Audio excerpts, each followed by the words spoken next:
तो दोस्तों आज मैं एक्सप्लेन करने वाला हूँ All of Us Are Dead movie को। और अगर आप लोगों को इस मूवी की एक्सप्लेनेशन पसंद आए तो वीडियो को लाइक और चैनल को सब्सक्राइब जरूर कर लेना। तो कहानी की शुरुआत होती है एक स्कूल से, जहाँ पर हम बहुत सारे स्टूडेंट को देखते हैं। यहीं पर हम कुरुमी नाम की एक लड़की को भी देखते हैं। यहीं पर इसे इसका क्रश सेनपाई भी दिखाई देता है, जिसे देखकर कुरुमी नीचे गिर जाती है। जिसके बाद कुरुमी अपना ट्रीटमेंट करवाने जाती है और यहीं पर हमें पता चलता है कि कुरुमी का यहाँ पर रोज का आना जाना होता है, जिसका मतलब ये है कि कुरुमी अपने क्रश को देखकर रोज गिर जाती है। यहीं पर हम एक और लड़की को देखते हैं जिसका नाम यूके है। अब स्कूल के बाद सभी बच्चे अपने घर जा रहे होते हैं। इसी दौरान कुरुमी को सेनपाई फिर से दिख जाता है। अब उसे देखने के बाद कुरुमी फिर से नीचे गिर जाती है। जिसके बाद ये दोनों बातें करते करते पैदल घर जाने लगते हैं। यहाँ पर हम देखते हैं कि कुरुमी अपने क्रश से बातें करते समय काफी ज्यादा खुश होती है। जिसके बाद अगले दिन वो ये सारी बातें बताने डॉक्टर के पास आती है। अब वैसे तो वो डॉक्टर स्कूल की टीचर है, लेकिन वो पार्ट टाइम डॉक्टर का काम करती है। यहाँ पर ये दोनों बातें कर ही रहे होते हैं कि इनकी बातें फिर से यूके सुन लेती है और उसे कहती है कि तुम्हें अपना प्यार सेनपाई के सामने कन्फेस कर देना चाहिए। तभी यहाँ पर एक और लड़की आती है जिसका नाम यूरी होता है और वो डॉक्टर को कहीं पर चलने के लिए कहती है। जिसके बाद ये तीनों लड़कियाँ डॉक्टर के साथ ऊपर जाती है, खाती पीती है, टाइम बिताती है और छत के ऊपर प्याज उगाती है। जिसके बाद यूके बच्चों को क्लास में प्याज दिखाने के लिए नीचे आती है। तभी हम यहाँ पर कुछ अजीब सा देखते हैं, यानी कि पहले तो हमें यहाँ पर सब कुछ नॉर्मल सा दिखाई देता है और तभी अचानक से हमें पता चलता है कि यहाँ पर सब कुछ बर्बाद हो चुका है। हम देखते हैं कि चारों तरफ ब्लड फैला हुआ है और सब कुछ तहस नहस हो गया है। यानी कि जो कुछ भी हमने मूवी की शुरुआत से लेके अब तक देखा था वो सिर्फ यूके की इमेजिनेशन थी। और यहाँ पर स्कूल के बाहर स्कूल के सभी बच्चे ज़ॉम्बी बन गए हैं और वो इधर उधर घूम रहे हैं ताकि वो बच्चों का शिकार कर सकें। और ये तीनों लड़कियां और डॉक्टर सारा खाना इकट्ठा करके स्कूल के ऊपर सरवाइव कर रही हैं। यहाँ पर इन्होंने एक क्लब भी बनाया है जिसे ये स्कूल लिविंग क्लब कहती है। अब इनका धीरे धीरे खाने का स्टॉक खत्म हो रहा है, तो इसीलिए यूरी और कुरुमी नीचे जाकर खाना ढूंढने का डिसाइड करती हैं। अब पूरी तैयारी करने के बाद ये दोनों नीचे जाती हैं, जहाँ पर चारों तरफ ज़ॉम्बी फैले हुए हैं। अब इसके बाद ये दोनों बॉल की मदद से ज़ॉम्बी का ध्यान इधर उधर भटकाकर किचन की तरफ बढ़ती हैं। लेकिन इसी दौरान यूरी पर एक ज़ॉम्बी अटैक कर देता है और फिर एक ज़ॉम्बी कुरुमी पर भी अटैक कर देता है। अब ये दोनों ज़ॉम्बी से लड़कर उन्हें मारकर किचन में चली जाती हैं। तभी यहाँ पर इन्हें एक और लड़की मिलती है जिसका नाम मिकी है। जिसके बाद ये दोनों मिकी को ऊपर लेकर जाती हैं और चेक करती हैं कि कहीं ये इन्फेक्टेड तो नहीं है। अब चेक करने के बाद मिकी को भी क्लब में शामिल होने के लिए कहा जाता है। अब मिकी इन्हें देखकर काफी ज्यादा शॉक्ड हो जाती है, क्योंकि ज़ॉम्बीज का इतना बड़ा आउटब्रेक है और ये लोग खुशी से रह रहे हैं और मजे से खा पी रहे हैं और ये सब मिकी को कुछ पसंद नहीं आता। तो इसीलिए मिकी यहाँ से भागने का प्लान बनाती है। जिसके बाद मिकी नीचे की क्लास में जाकर सारा सामान इकट्ठा करने लगती है, लेकिन कुरुमी इसे पकड़ लेती है और कहती है कि तुम ऐसे नहीं जा सकती,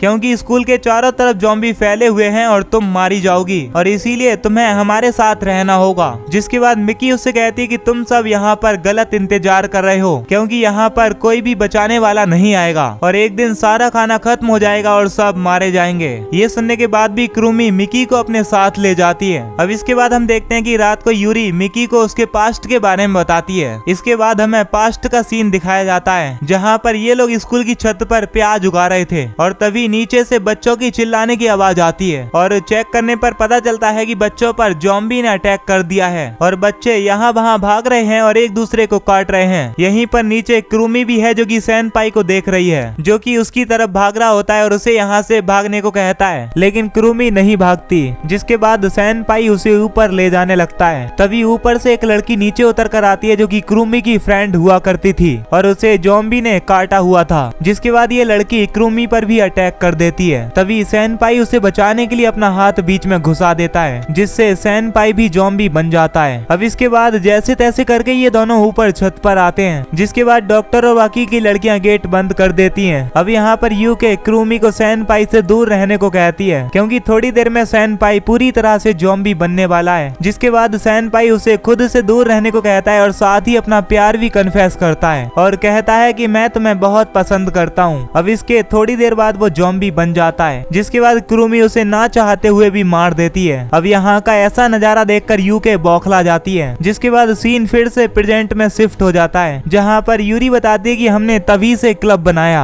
यहीं पर हम सभी लोग खुशी खुशी रहते हैं। जिसके बाद मिकी कहती है कि तुम सब पर बहुत ही जल्द ज़ॉम्बी अटैक होने वाला है और इसीलिए वो स्कूल से भागने का प्लान बनाती है। जिसके बाद वो पूरे स्कूल के स्पीकर ऑन करके ज़ॉम्बी का ध्यान ध्यान भटकाकर यहाँ से भागने लग जाती है, लेकिन यूके उसे रोक लेती है। लेकिन मिकी और यूके फिर भी कार तक पहुँच जाते हैं जहाँ पर सभी कार लॉक होती हैं और इन सभी कार की चाबी प्रिंसिपल ऑफिस में रखी होती है। अब यहाँ पर क्रूमी ब्रॉडकास्ट रूम में जाकर म्यूजिक ऑफ करती है। तभी यहाँ पर बाहर मिकी और यूके पर ज़ॉम्बी अटैक हो जाता है और सही समय पर आकर क्रूमी इन दोनों को बचाती है। अब इसके बाद मिकी को बुरा फील होने लगता है क्योंकि उसने सभी की जान खतरे में डाली, जिसके बाद यूके उसे मोटिवेट करती है और इन दोनों में अच्छी खासी बॉन्डिंग हो जाती है। जिसके बाद मिकी अब क्रूमी से भी दोस्ती कर लेती है। इसके बाद ये ज़ॉम्बीज़ को मारते पीटते बेयर हाउस तक जाती हैं और देखती हैं कि बेयर हाउस में बहुत सारा खाने का सामान रखा हुआ है और अब इन लोगों को यहाँ पर खाने पीने के लिए कोई भी प्रॉब्लम नहीं होगी। अब ये सभी लड़कियाँ काफी ज्यादा खुश होती हैं, लेकिन इन पर बेयर हाउस में भी ज़ॉम्बी अटैक हो जाता है, जिसके बाद ये लोग ज़ॉम्बी से लड़ के अपने आप को सलामत रखते हैं। अब कुछ दिन तक ये लोग ऐसे ही टाइम स्पेंड करते हैं और धीरे धीरे इन्हें काफी अच्छा लगने लगता है। तभी यहाँ पर कुछ ऐसा होता है जिसकी इन्होंने कभी कल्पना भी नहीं की थी। हम देखते हैं कि यहाँ पर एक ज़ॉम्बी के हाथ में लाइटर लग जाता है और वो पूरे स्कूल में आग लगा देता है, जिसके बाद ये सारे इधर उधर भागने लगते हैं और ज़ॉम्बीज़ आग में जलने लगते हैं और क्रूमी वापस से छत पर आ जाती है जहाँ पर ज़ॉम्बीज़ ने उसे चारों तरफ से घेर लिया होता है। अब यहाँ पर उसके पास बचने का कोई भी रास्ता नहीं होता। तभी वो सेनपाई के बारे में सोचने लगती है, जो कि अक्सर उससे कहता था कि तुम एक बहुत अच्छी एथलीट हो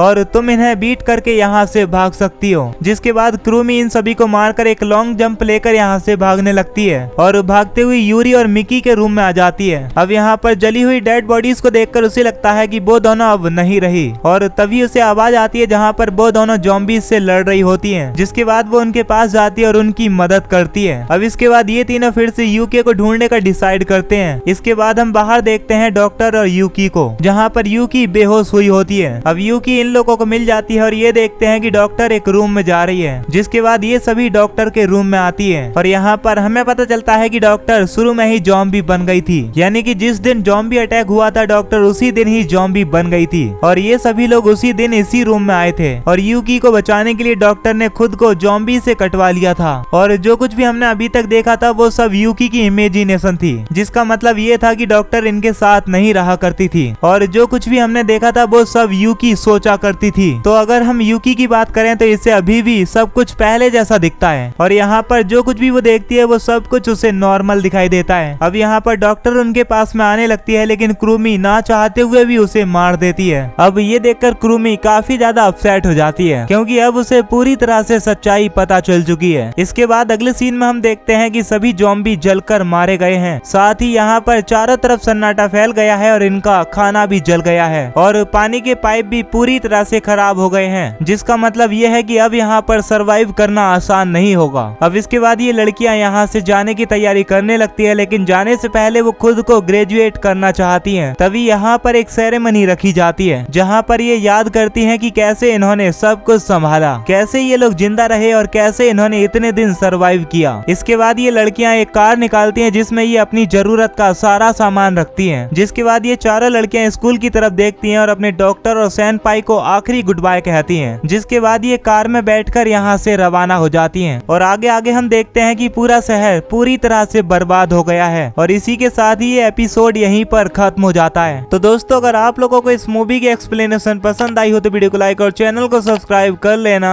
और साथ ही नोटिफिकेशन बेल को भी ऑल पर सिलेक्ट कर लेना। बाकी हम मिलेंगे आपसे नेक्स्ट वीडियो में। Till then love you, take care and bye bye.